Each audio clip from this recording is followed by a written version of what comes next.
नमस्कार साथियों, आज की ये घटना अमरोहा में स्थित विनायक गेस्ट हाउस की है। अब सुबह सुबह का वक्त था, तभी इसी गेस्ट हाउस के करीब औद्योगिक पुलिस चौकी पर एक व्यक्ति पहुंचा और उसने कहा कि मैंने अपनी प्रेमिका को खत्म कर दिया है और उसका शरीर होटल के कमरे में पड़ा हुआ है। ये सुनते ही थाने में मौजूद सभी पुलिसकर्मी स्तब्ध रह गए, लेकिन फिर उसने बताया कि उसका नाम अंकुश चौधरी है और वह विनायक गेस्ट हाउस का संचालक है। इसके अलावा उसने ये भी दावा किया कि उसने अभी अभी अपनी प्रेमिका को खत्म कर दिया है। लेकिन सवाल ये था कि आखिर एक होटल संचालक के दिमाग में ऐसा क्या फितूर था कि उसने इतना बड़ा कदम उठा लिया। मीडिया सूत्रों की माने तो अंकुश और रोश उर्फ झिलमिल करीब 1.5 साल से एक साथ लिव इन रिलेशन में रह रहे थे। रोश उत्तराखंड के हरिद्वार की रहने वाली थी और उसने अपने घर पर यह बताया था कि वो बाहर नौकरी कर रही है, लेकिन असल में वो अंकुश के साथ लिव इन में रह रही थी। अंकुश ने ये गेस्ट हाउस किराए पर लिया था और उसका संचालन कर रहा था। अब हुआ ये कि एक दिन अंकुश ने रोश को फोन करके अपने गेस्ट हाउस पर बुलाया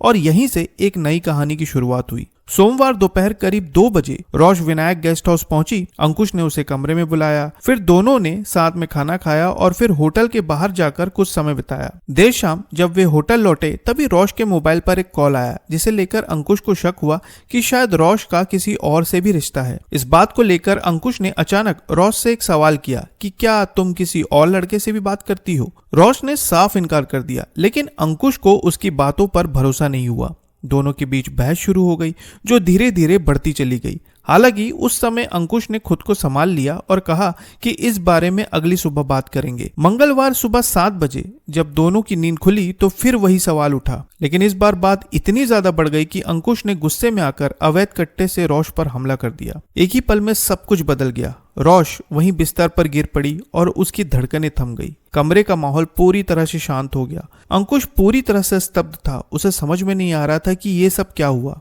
कुछ देर तक तो वो वहीं बैठा रहा, लेकिन फिर उसे एहसास हुआ कि उसने बहुत बड़ी गलती कर दी है। जल्दी उसे समझ में आ गया कि अब बचने का कोई रास्ता नहीं है, इसलिए उसने खुद को पुलिस के हवाले करने का फैसला किया। होटल से कुछ ही दूरी पर औद्योगिक पुलिस चौकी थी, जहां वो खुद चल कर गया और अपना जुर्म कबूल कर लिया। पुलिस ने तुरंत होटल पहुंचकर शव को कब्जे में लिया और फॉरेंसिक टीम को बुलाया। कमरे से महत्वपूर्ण सबूत बरामद किए गए।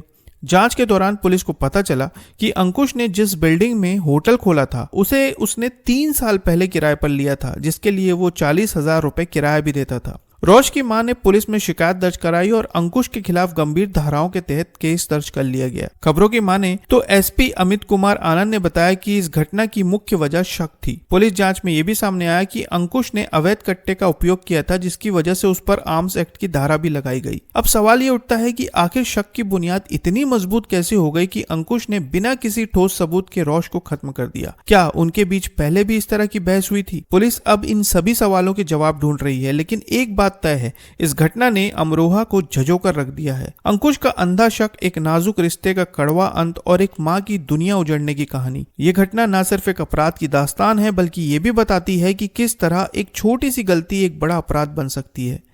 आज सुबह थाना गजरोला क्षेत्र अंतर्गत एक होटल रूम में एक लड़की को गोली मारकर हत्या करने की सूचना प्राप्त हुई थी। तत्काल मौके पे पुलिस पहुंची। इसमें अभियुक्त अंकुश चौधरी को पुलिस ने गिरफ्तार किया है।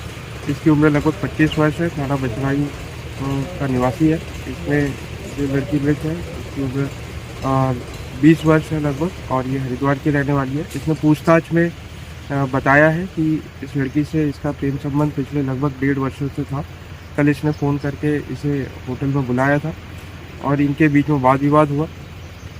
इसको शक था कि ये किसी अन्य लड़के से बात करती है। इसी के चलते इसने गोली मारकर इसकी हत्या करना स्वीकारी है और इसमें इससे पूछताछ की जा रही है और लड़की के शव को पोस्टमार्टम के लिए भेजा जा रहा है। विधिक कार्रवाई प्रक्रिया। इस घटना पर आपकी क्या राय है, कमेंट बॉक्स में जरूर बताएं और नई खबरों के लिए चैनल को सब्सक्राइब करना ना भूलें। फिर मिलते हैं बिल्कुल एक नई वीडियो के साथ। तब तक के लिए आपका बहुत बहुत धन्यवाद।